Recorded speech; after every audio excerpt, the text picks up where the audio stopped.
झारखंड में महिलाओं के लिए एक बड़ी भर्ती निकाली गई है जो कि सुपरवाइज़र की भर्ती है। तो इस वीडियो को अंत तक देखिए ताकि आपको सारा डिटेल पता चल सके। कितने कुल पद हैं, योग्यता क्या होनी चाहिए आपकी, कितनी आयु सीमा तक आप भर सकते हैं, इसका सैलरी कितना है, संपूर्ण जानकारी इस वीडियो में मिलेगा। वीडियो को अंत तक देखते रहिए।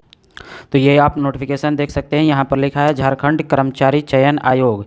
झारखंड कर्मचारी चयन आयोग के द्वारा ये नोटिफिकेशन जारी किया गया है।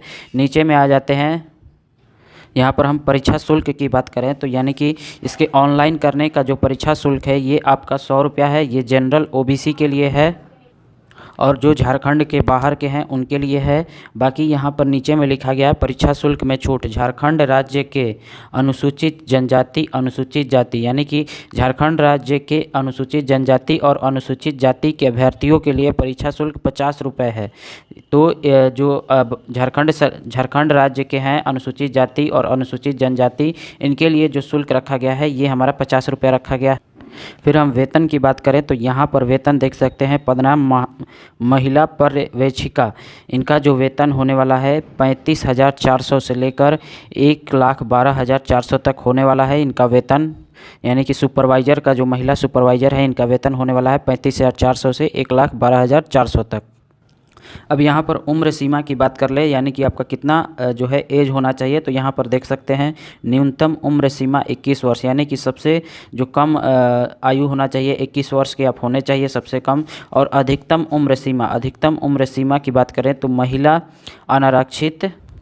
अनारक्षित अत्यंत पिछड़ा वर्ग अनुसूची 1 एवं पिछड़ा वर्ग अनुसूचित 2, यानी कि जितने भी जनरल के हैं और ओबीसी के हैं उनके लिए 38 वर्ष का उम्र है। और अनुसूचित जनजाति और अनुसूचित जाति के महिलाओं के लिए उम्र कितना है 40 वर्ष तक अधिकतम उम्र की बात हो रही है। तो इन दोनों को छोड़कर अनुसूचित जनजाति और अनुसूचित जाति को छोड़कर सारे का उम्र 38 वर्ष और अनुसूचित जाति और अनुसूचित जनजाति का उम्र 40 वर्ष अधिकतम हो सकता है।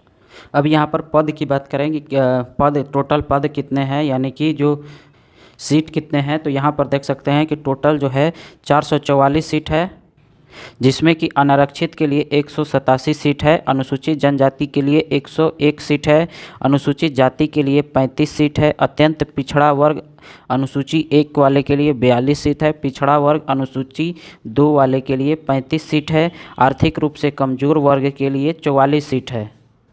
और एक अलग से यहाँ पर देखिए खेलकूद कोटा में आपको 9 सीट दिया गया है। अंधापन और कम दृष्टि, जिसका भी कम दृष्टि है या फिर अंधापन है उनके लिए 5 सीट दिया गया है। बहरापन एवं श्रवण निशक्तता, इनके लिए भी 5 सीट दिया गया है। फिर यहाँ चलन निशक्तता या सेरेब्रल पाल्सी, इनके लिए 4 सीट दिया गया है। और बौद्धिक निशक्तता के लिए भी यहाँ पर 4 सीट दिया गया है। तो टोटल कितने सीट है 444 सीट हैं। और इसका जो फॉर्म है ये आपका 26/9/2023 से भराना स्टार्ट होगा और आपका 25/10/2023 तक इस फॉर्म को भर सकते हैं। 26/9 से स्टार्ट है और 25/10 तक आप इसको भर सकते हैं। देखिए इसके लिए जो क्वालिफ़िकेशन होना चाहिए वो आपका ग्रेजुएशन होना चाहिए, होम साइंस में ग्रेजुएशन या फिर सोशियोलॉजी यानी कि समाज शास्त्र में ग्रेजुएशन होना चाहिए या फिर मनोविज्ञान यानी कि साइकोलॉजी में आपका ग्रेजुएशन होना चाहिए। तो इन तीनों में अगर आपका ग्रेजुएशन है तभी आप इस फॉर्म को भर